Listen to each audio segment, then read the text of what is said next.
couple of videos for this lesson, I'm going to show you the difference between compiling and interpreting.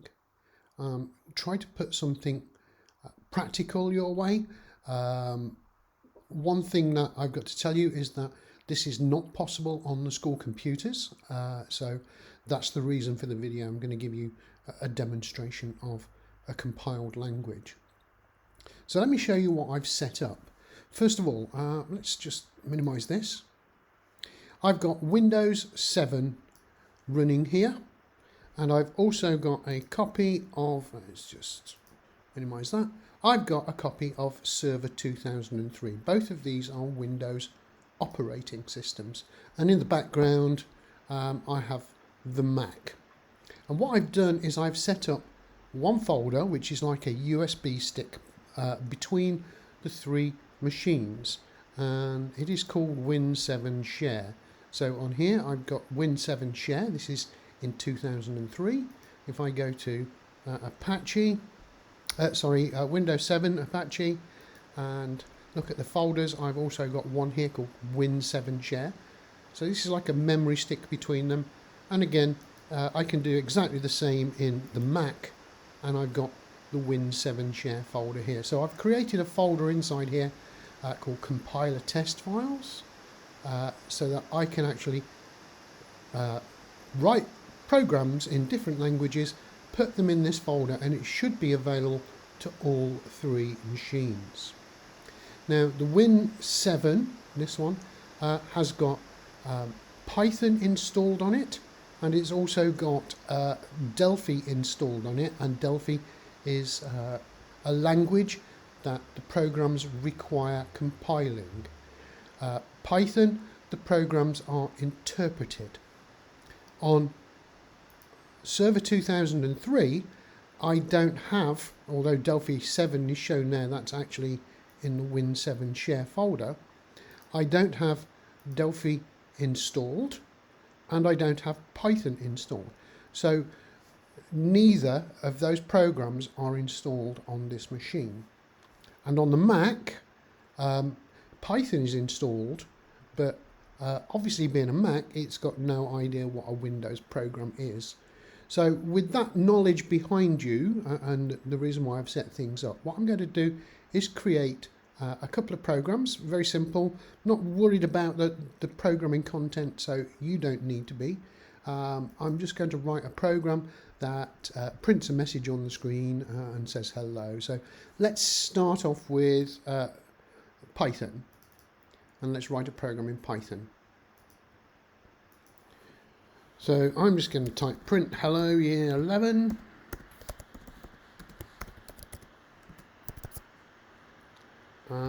That's it, and then I'm going to force the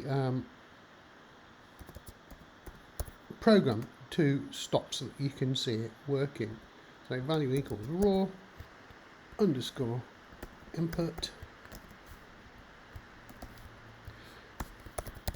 press any, okay, or press enter to continue. So what we're going to see is a black screen with this program on it. It's going to say hello year 11, then it's going to wait for you to press enter, and then it's going to exit. So I need to save that. So I'm going to save that as, and I'm going to save it in this shared folder between all. So if I go to compiler test files in here, and I'm going to call that hello.py. So that is my file saved in that folder. And if we take a look now in let's get it up, the Server 2003, which one's which? There we go, Server 2003. If I go inside compiler test files, there's my hello.py. And what I do want you to notice when we have a look, let's go into Win7 Share, compiler, hello.py. Take a look at this icon here next to the hello. This has got the Python logo, but if I go back to the Windows 2003 server, it doesn't have, it has sort of a generic I don't know what kind of program you are logo. So they're both different. Let's just put them on the screen so you can see them. Python logo, non-Python logo. And if I go and take a look at it again in Win 7 on the Mac, again, it's got a logo which indicates that it's Python. Actually, that logo stands for something called Xcode. So before I run this program, what I'm going to do is I'm going to create a similar program in a compiled language. So let me just minimize these. I'm going to close these down. Now the purpose of this is that I want that file to be given out. So you've got to imagine that this is your creation, your Windows 7, and you've given it to somebody who owns a Windows 2003 machine. They've got that, and you've given it out to somebody who's got a Mac. So you've written one file and you've given it out to 3 people with 3 different operating systems. We're going to do the same now in Delphi. Now Delphi is a compiled language, unlike Python, which is an interpreted language. There's 1 or 2 more issues with Delphi. It's a little harder to play with, but we're going to create a very simple program. What I'm going to do is I'm going to put a text box on here, and I'm going to write inside there. Well, actually, that's not what I wanted to do. I'm going to put hello year 11 as the caption, and then I'm going to change the font so that you can see it. So let's make it bold. 24. There you go, hello year 11. And I'm going to put a button on also, and I'm going to create some code in there. Close. And there's my program running. Now I'm going to save all this. It's a project. So I'm going to choose File, Save Project As. And it's asking me for a name of my unit. So I'm going to call that hello.pas for Pascal. And then it's asking me for a project name, which must be different. So I'm just going to call this my first. And click Save. Now at the moment, this is a non-running program. And the way to make it work is to compile it. In other words, turn it from text. So if we can see here, we've got some text on the button. We turn that into machine code. We have to compile this program. We can't just run it, it won't work. So to do that, I'm going to the Run menu, and I should have, that project menu, sorry, and I should have something called compile. And when I press that, it creates a program like we did with Python that I can share with my friends. So I'm going to compile it. If I'd made an error, it would come up on the screen. And now what I'm going to do is close this down. So let's go and find that file. That was in Delphi test files, I do believe. On the hard drive. There we go, Delphi test files. And what you see is that we've got the files that we created. The first thing you notice, there's a lot of them. But there's only one that we're interested in, and that is this one. The .exe stands for executable, and it's got the word application. And what I'm going to do is I'm going to copy that. So Control C, and then I'm going to go to my Win7 share folder, and I'm going to paste it in there.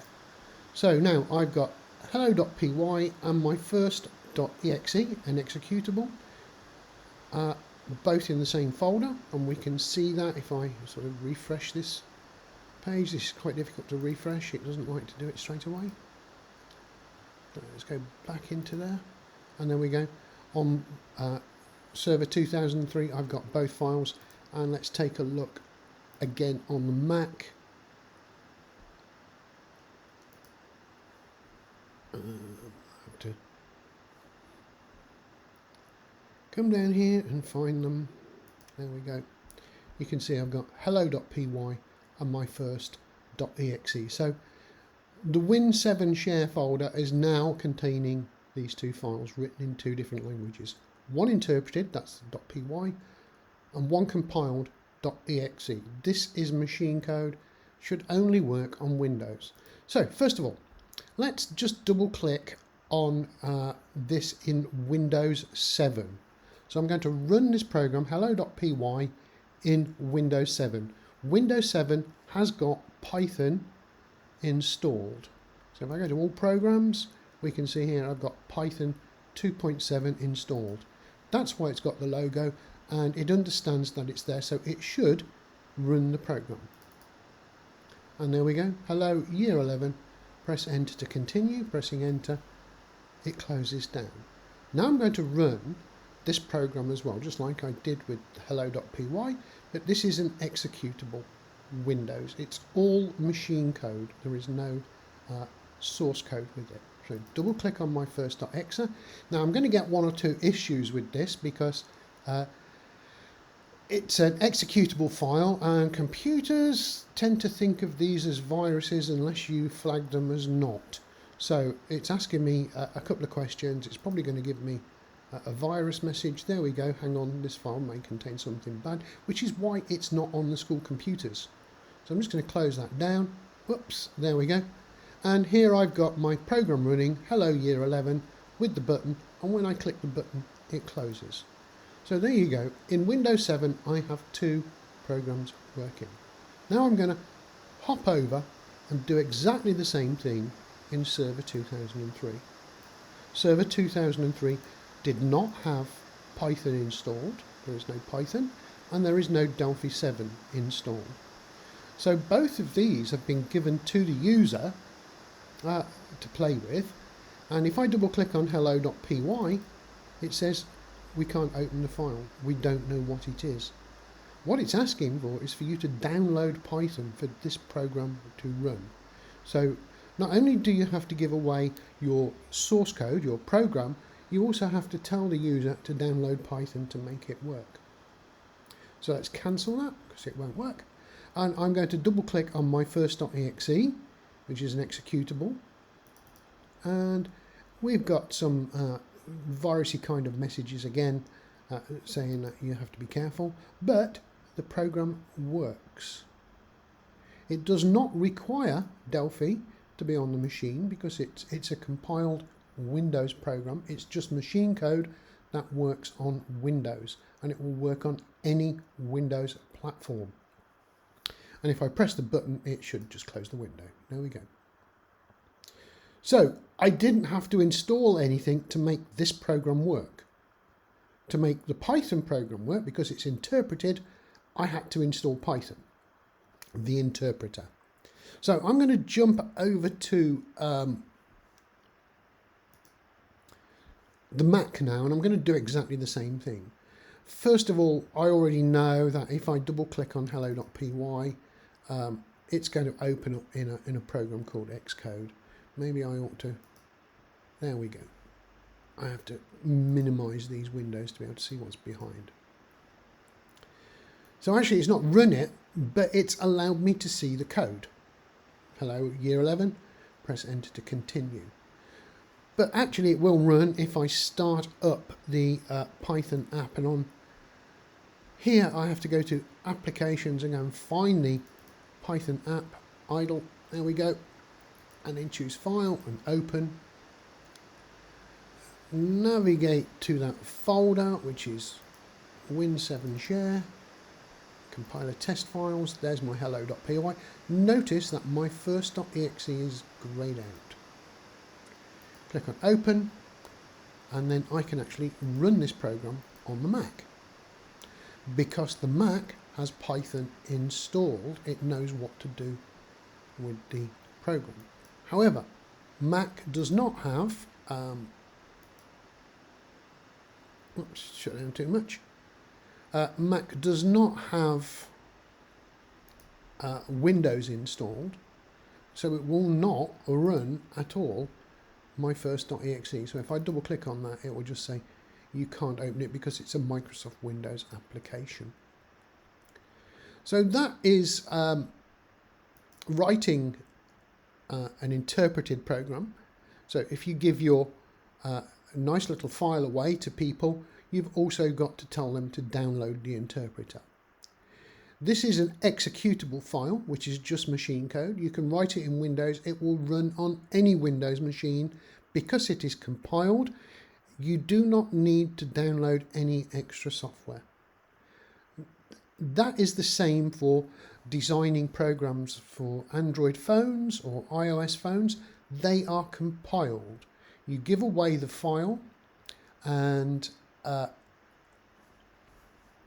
they will run on the devices only. One last thing I want to show you quickly before I finish this video. Let's go back to the Windows 7 version. What I want to do is actually open up Notepad++, and I want to take a look what's inside these files.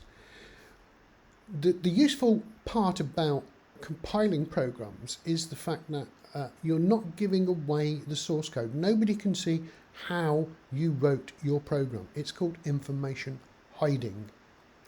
And that is a good thing, because you don't want people to be sort of using your program and making money on it. So I'm going to open from the Win7 share folder the myfirst.exe, and we're going to take a look at the code inside there. And that's it. As you can see, it is unreadable. And the only line of code we wrote, if you remember, was close. And you'd be lucky if you could actually find that. We could try searching for it. Search for the word close. And it really doesn't come up with my code whatsoever. Next thing I'm going to do is open the Python program. I think you know what's going to happen here. So if I open the Python program, because it's interpreted, I need to close this window. It does show me all of the code that I've written. So if you are writing in a language that's interpreted, you have to give away your source code and insist that the user download some extra software to make it run. If you are writing compiled code, you give away the source code, or you give away the code, but it is basically unreadable. So nobody can look or steal your code, but it will run only on the devices it is meant for. It is machine code. It only works with the CPU that it is meant for. So that is an example of compiled versus interpreted code. And again, we've done this because on the school computers, you can't write compiled code. There's far too many problems associated with it, particularly with the security and antivirus stuff. So we will look further at object code and source code in the next video.